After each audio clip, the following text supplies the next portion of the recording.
kasih karunia dan damai sejahtera yang dari Allah Bapa dan dari anaknya Tuhan Yesus Kristus itulah yang menyertai saudara-saudara sekalian.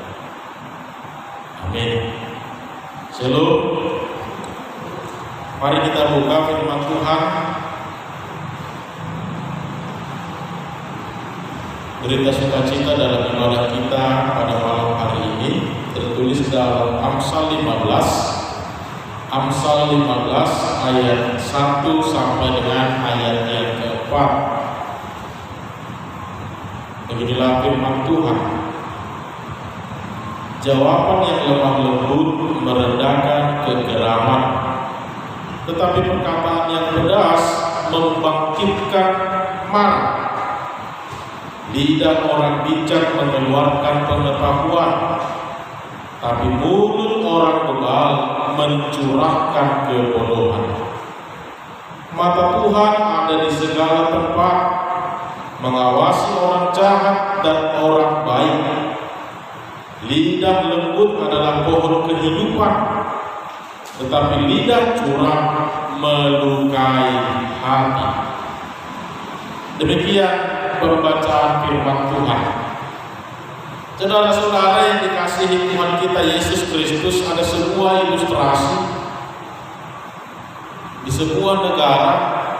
Seorang pengkhotbah berkata kepada masyarakat sekitar, yakin gak saudara bahwa setiap perkataan kasar yang Anda keluarkan itu mampu membunuh makhluk hidup?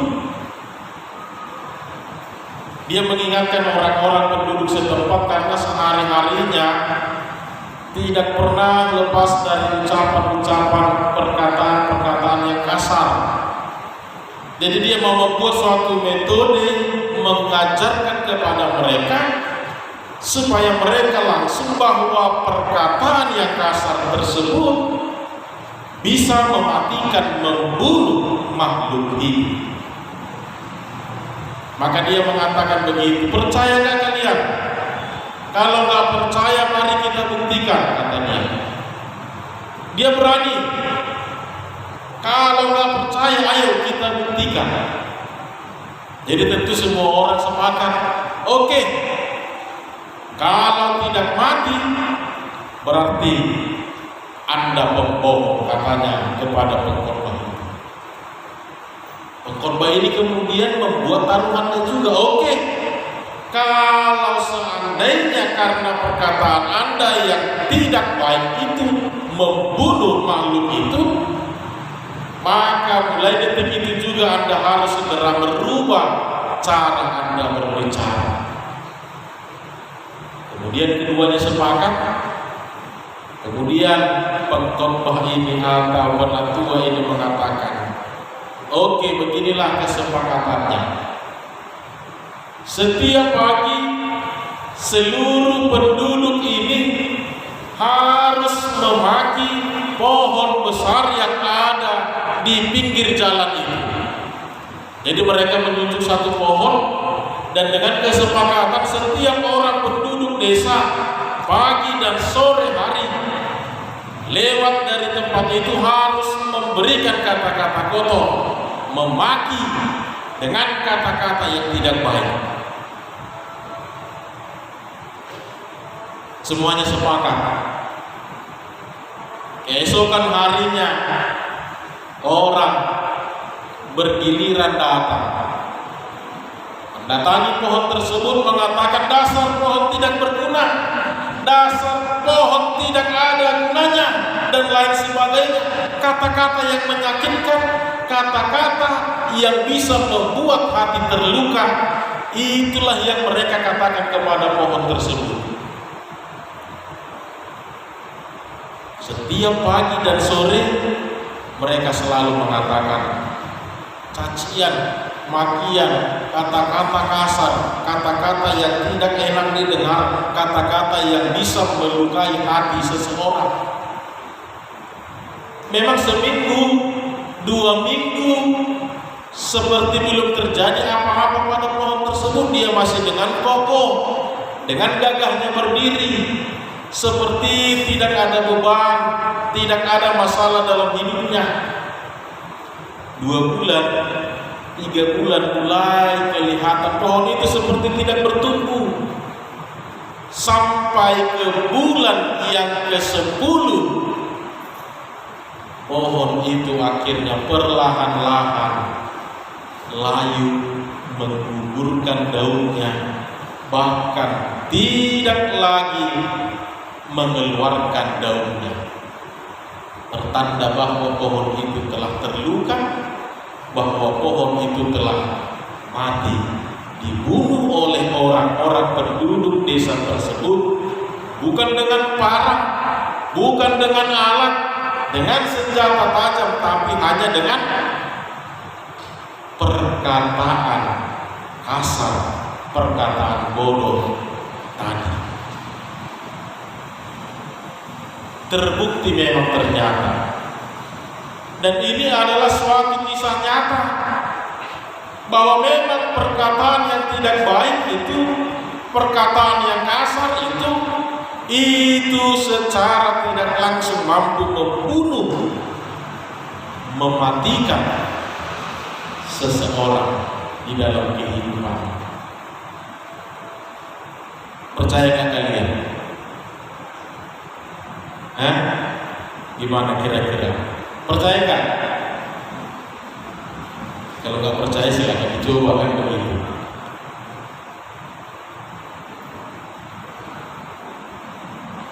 Saudara-saudara yang dikasihi Tuhan kita Yesus Kristus, secara sederhana sangatlah mudah untuk memahami bagaimanakah perkataan yang kasar itu, bagaimanakah perkataan yang tidak menyenangkan itu, bagaimanakah perkataan yang melukai hati itu. Sebenarnya dengan sangat mudah kita akan mengetahui bagaimana kira-kira dikatakan perkataan yang menyakitkan, melukai. Lihat aja ke dalam hatimu, ke dalam dirimu.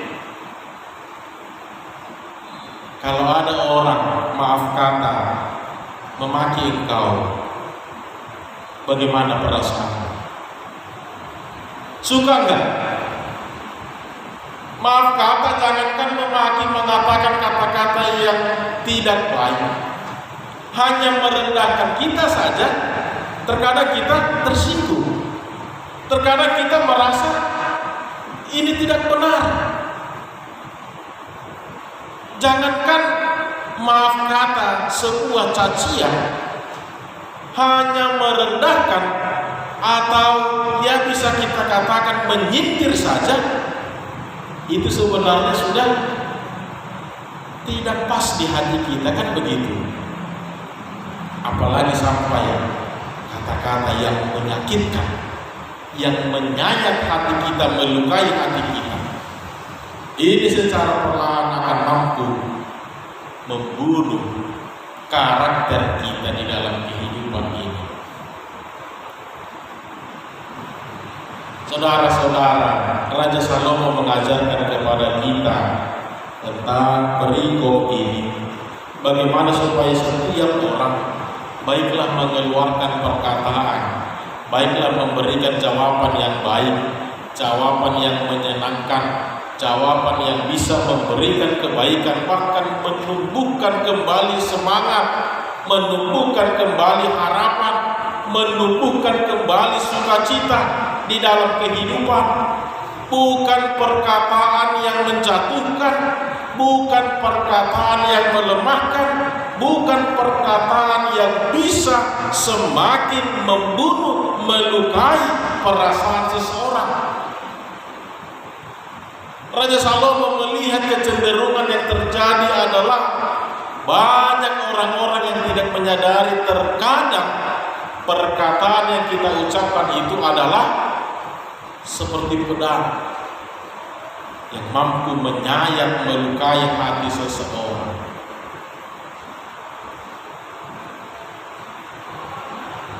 Maka dia kemudian memberikan nasihat, baiklah setiap orang memberikan jawaban yang lemah lembut, yang bisa meredakan kegeraman, bukan jawaban yang pedas yang bisa kembali membangkitkan marah. Tentu yang dimaksud perkataan atau jawaban yang lemah lembut ini bukan seperti ketika kita ditanya kita memberi jawaban yang lemah lembut, ngomong pelan, ngomong ya seperti hanya kita lah yang mendengar, teman kita tidak mendengar. Bukan. Suara bisa tinggi tetapi makna perkataan itu pasti bisa membangkitkan semangat kembali, membangkitkan harapan kembali di dalam hidupnya. Ini juga penting untuk kita terapkan dalam kehidupan kita, saudara-saudara. Bagaimana dalam generasi muda kita ini, terkadang kita kebablasan, terkadang kita seperti tidak ada aturan main, tata kerama etika dalam berbicara sudah tidak lagi kita terapkan dalam kehidupan ini. Padahal saya yakin setiap orang tua di rumah pasti selalu mengajarkan bagaimana bertutur kata yang baik, bagaimana berbicara yang benar, berbicara yang bisa semakin mempererat persatuan atau kekeluargaan. Tapi terkadang kita melupakan ini. Kita tidak melihat siapa sih lawan bicara kita.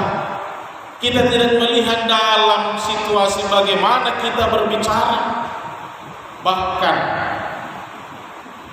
saya tidak tahu apakah pernah kita di gereja saja dia berani berbicara tidak baik. Di gereja saja dia berani berbohong.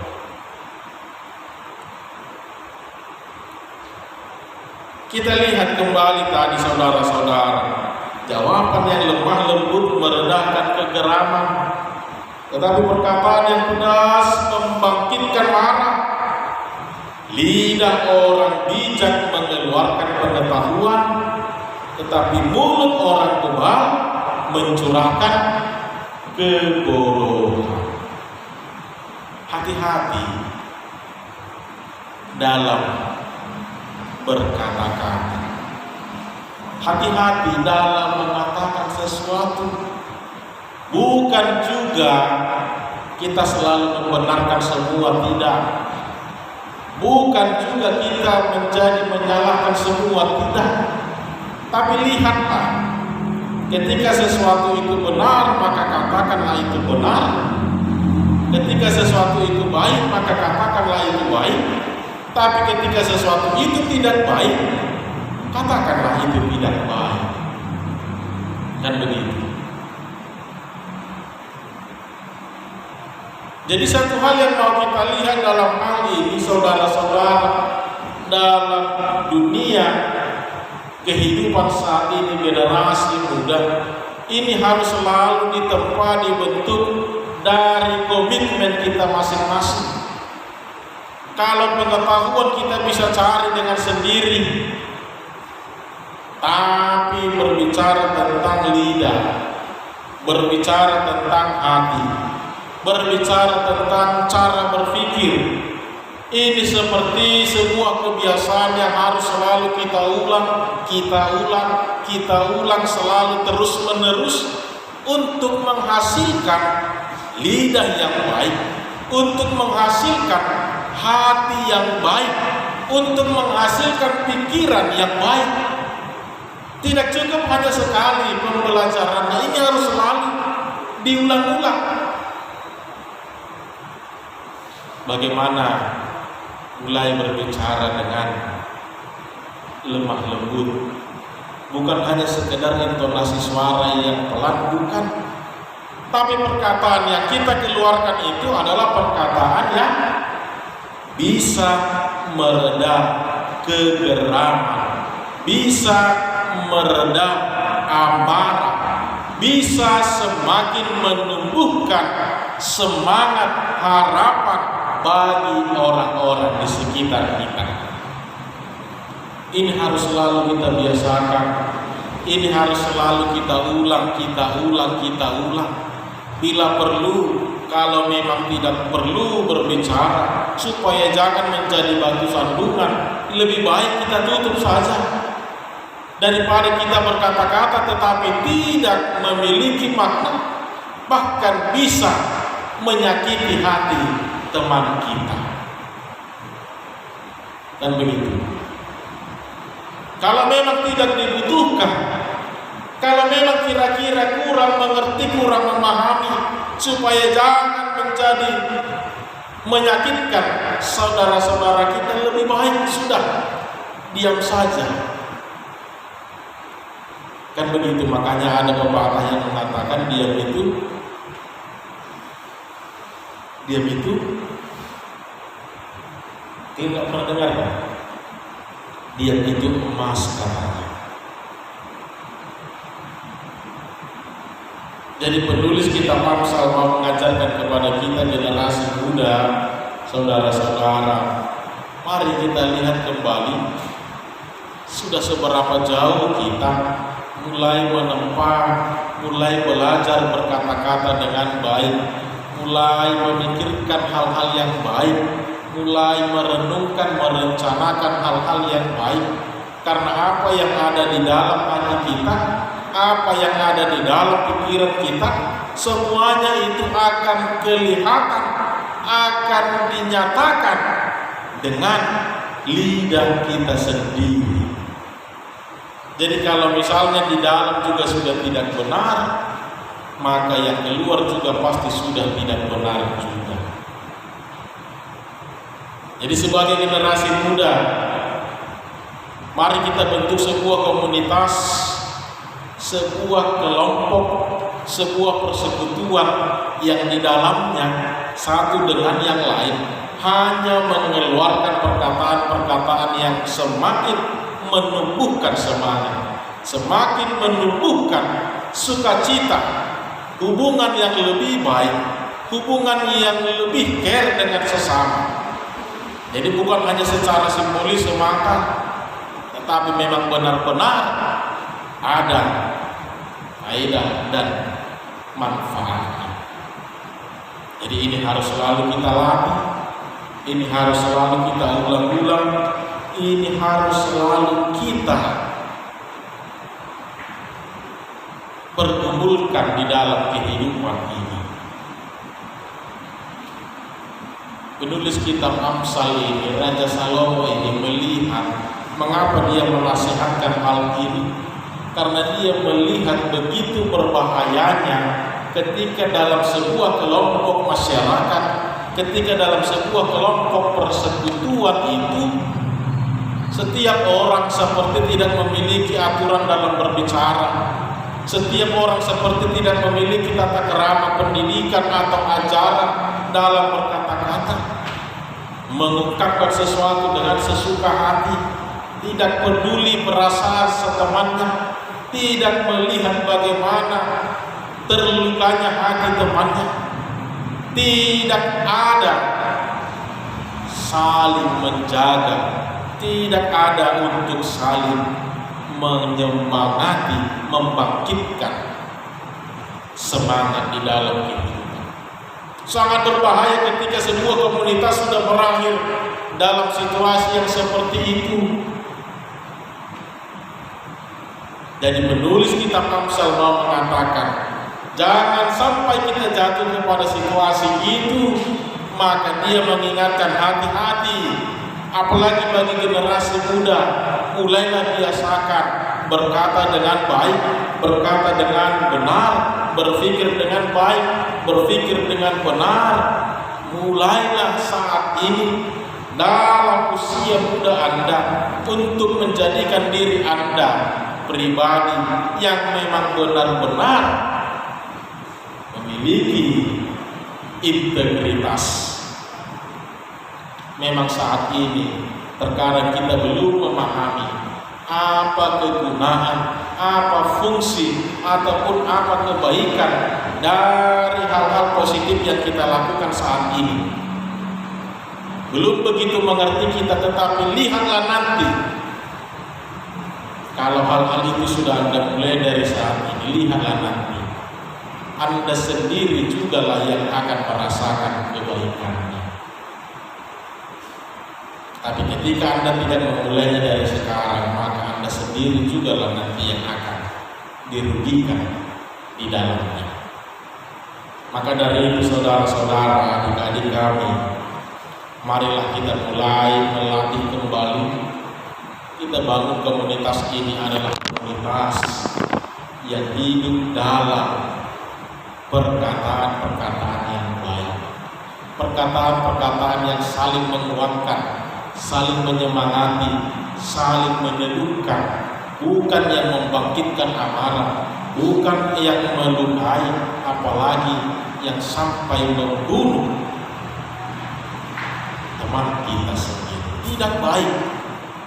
Dan ini harus segera kita perbaiki di dalam kehidupan kita, dalam keluarga, di dalam sekolah, di dalam gereja. Ini harus selalu kita ulang dan selalu kita ulang untuk bisa lidah kita ini hanya mengatakan yang baik, hanya mengatakan yang benar.